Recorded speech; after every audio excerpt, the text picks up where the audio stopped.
Hey guys, I just did a video that was live, but I don't even know if it worked. It was weird. I did it through my computer, which I don't normally do, and my computer's not that amazing. So anyway, I'm not gonna do it again right now. I'm just gonna wait and see if that one works or not. But I got an amazing comment from one of my commenters, and her name's Susan Smith, and it's on my video, one of my videos. And I was going to write back, but I thought I'll try it a different format today, and I'll address it by talking. So, something different.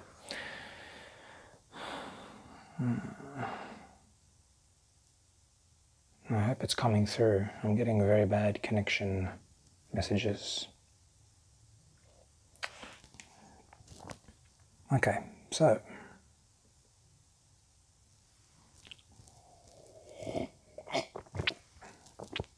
we've got the comment says, I like the way you teach here. I like the way you teach, and here is why. Thank you. So this was on a video called Enough Talk, Watch the Student Grind and the Results, Brian McKnight, Sherry. So it's me teaching one of my students, one of my awesome students. And I like how she says, and why, and here is why. I'm going to make the assumption that this student chose this particular artist and song. Yes, he chose it. All my students pick their songs. Even when they come to me without a song in mind, I make them pick a song. I drill them till I find what it is that they vibe with, that they want to learn. Because it's not about what I want to teach you. Well, it is to a degree. That's why I call it R&B singing lessons. but yeah, I do teach people like popish kind of soul music as well, not just straight R&B, because it's very similar and I like it. But yeah, he chose a song. All my students choose their songs. And then she says, so you have that built-in motivation and functionality in your instruction. Yeah, exactly. They're charged up to do it. You know what I mean? Fully. Or when they hear me copy back their song to them, when I teach it to them, they just get so excited. Then they feel like, oh, he could copy it, and he doesn't even know this song. Half the time, I don't know their songs. Most of the time, I don't even know the songs that people come to me with. But yeah, they notice that I can copy it, and then they get excited because they'll think, oh, he can copy it, so he probably learned how to do that. I'm going to learn too. Within teaching the entire song, you are isolating a particular skill of singing runs. Yep. Because he came to me actually wanting to learn that part of the song.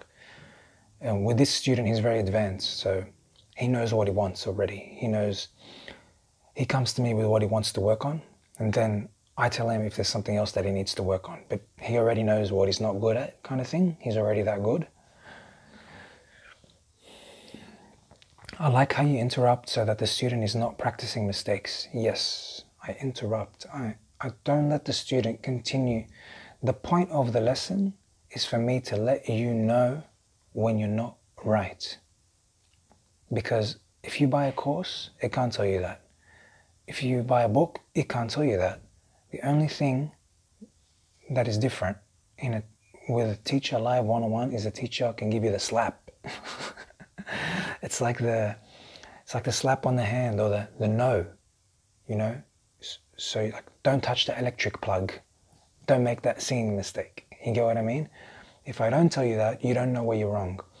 And what I do, it's very effective when I interrupt because it lets them know exactly where they made a mistake. And eventually, when I interrupt enough times, they begin to self-interrupt.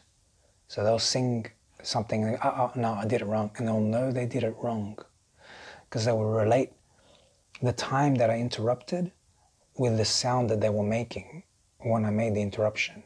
And then I go further and give an explanation of why I interrupted. And it gets to the point where they know why I interrupted. So the interruption coupled with the explanation for the interruption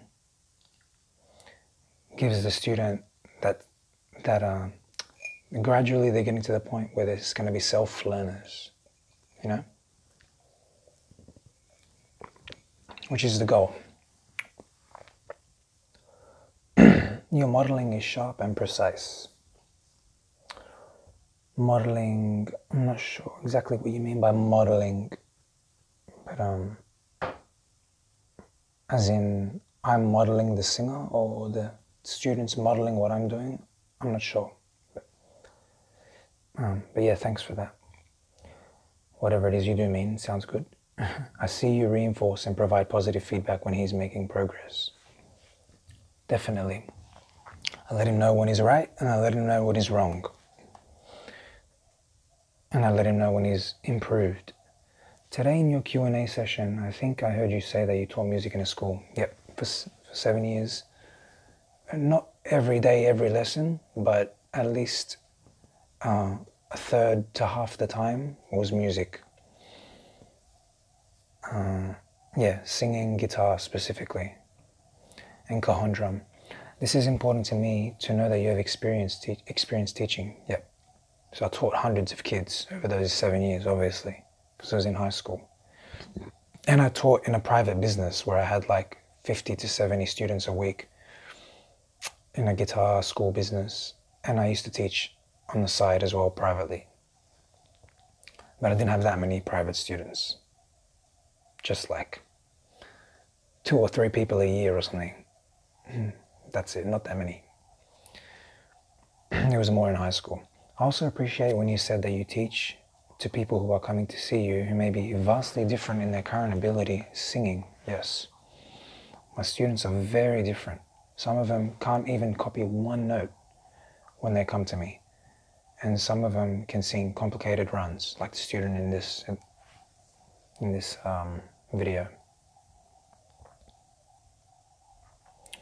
As a teacher myself, I have a master's in special education. I know how difficult it can be to teach. Respect. I did 1 year of special education teaching, or 2 years, and I learned a lot. I learned a lot teaching those kids. They're really cute though, as well, you know. It was in like year 7, year 8 kind of kids. Some people seem to have that raw ability to teach, yet they just are not using the skills optimally. Yeah, I look for the good in everyone. That's good. I look for the good, and also make note of the bad, but you definitely look for the best. I think that coming from my background, I tend to look for potential. Yep. But when I see people wasting their talent, quite frankly, it just pisses me off, totally. So I saw that a lot of kids. I think they were insecure, you know. I think they didn't get positive reinforcement about their skill. They weren't pushed. Sometimes people need to be pushed. Sometimes they were pushed, but in the wrong direction, you know. Parent might see you practicing and tell you to stop. It's not really positive, you know. Like, it's one thing for a parent to tell you to take a break or go practice in your room because they don't want to hear you practicing all the time. That's fair enough. But it's another thing to make you feel like you're not good enough. Why are you practicing that so much? Those kind of statements. It's annoying. So I noticed a lot of my students had been scarred by parents or family members or church members or group members or whatever. And so they were very shy and they needed a lot of help to break out of that before they could learn to take their current ability to the next level. I won't blow smoke up anyone's butt just to be nice. That's good. I like that. I like to be analyzed critically for my good and bad sides. So don't just be nice just for the sake of it, kind of thing, you know? Okay. I'm actually quite critical. That's good. Critical thinking. But yeah, I think you're a good singer and instructor. Thank you very much. Like I said, I've been doing this for 10 years. So I've practiced a lot. Practiced teaching a lot. I've failed a lot of times. By fail, I mean, I had a lot of times where teaching didn't go well, where I lost my temper, where I, even one-on-one situations, I'd lose my temper. because the student couldn't teach, and I'd make it all tense and stuff, you know. So definitely I went through a lot of mistakes. I taught people ways that didn't work. Yeah, I did go through a lot to become the teacher I am today. Hundreds of students. One thing I would say that I was good at and persistent at was I like to keep making different kinds of programs, and then I would trial those programs on people. So that was really effective for me, trialing different programs on people, and that helped me develop my methods. And that's what it's all about. The right kind of method, the more effective a method, the better someone learns, and the more enjoyable the process is, and the less time it takes. So that's what I focused on as a teacher, I noticed. What's the best way to do things? Which way works, which way doesn't work, how long does it take, that kind of stuff. Does it work on everyone? How does it need to be modified? Yeah. These are the kind of questions I asked, and over time I developed good answers, and I'm still working on it too for things that I feel need more. I'm eager to see and hear more. Watch my channel, I've got a lot of content. Would I pay money to take lessons from you? Yes, I would. Thank you. Do it then.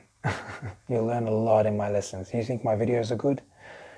My lessons are even better. So I highly recommend you try it.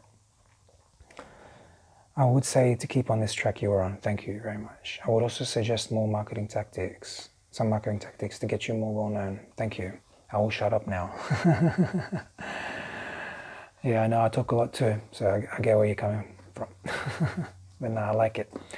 Yeah, so I thought I'd give you this video response, Susan, and it doesn't look like I'm really getting any questions this morning, so I hope I'm coming through all right. Matthias says, hey man. Hey Matthias, how are you, man?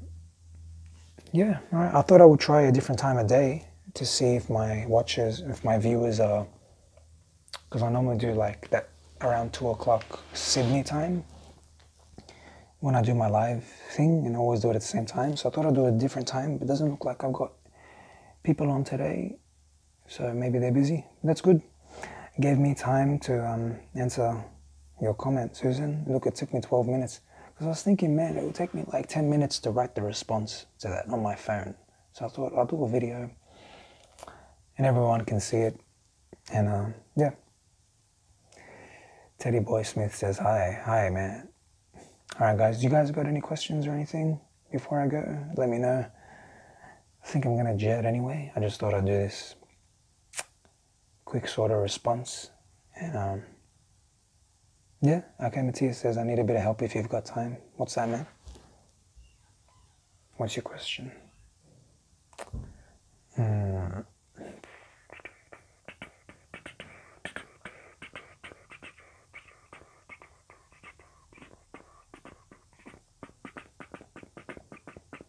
wonder if the video that I made came up. I put a new cover up for you guys. Check it out, Still of the Night by Boyz II Men.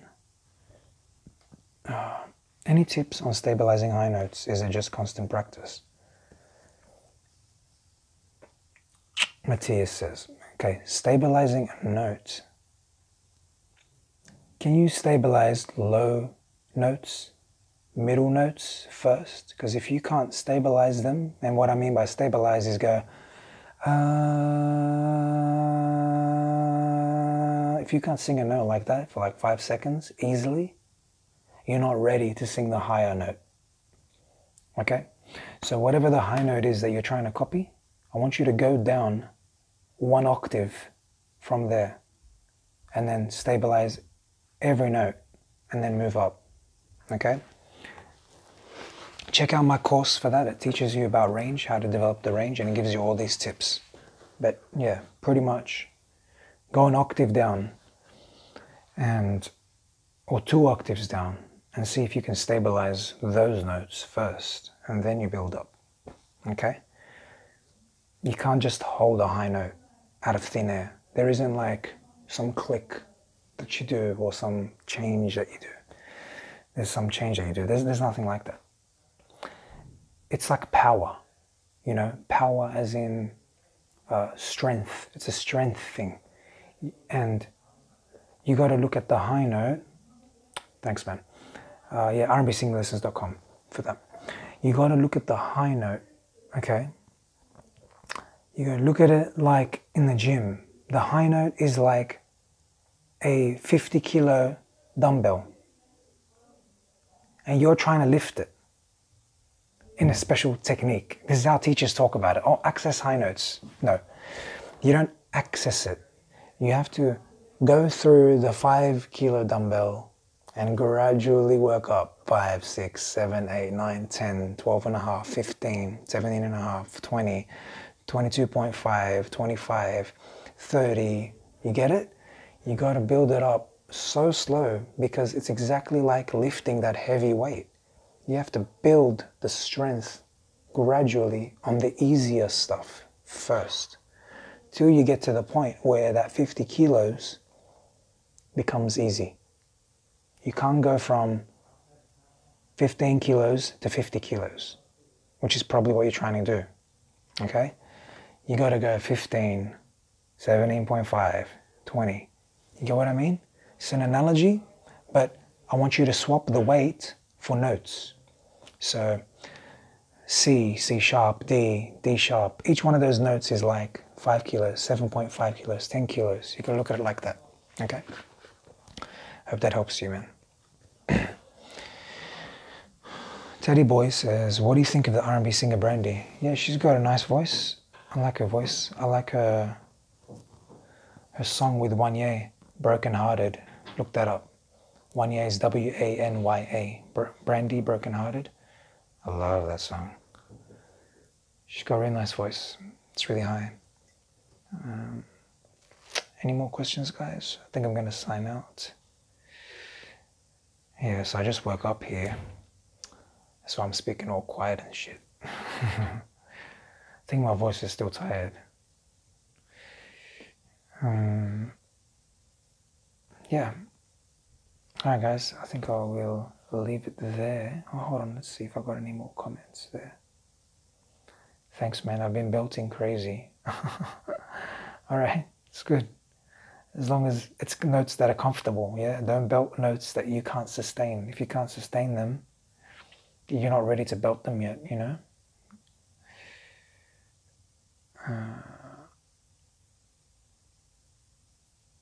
Yeah, I'll just leave it there. Alright guys, I'll catch you next time. Bye.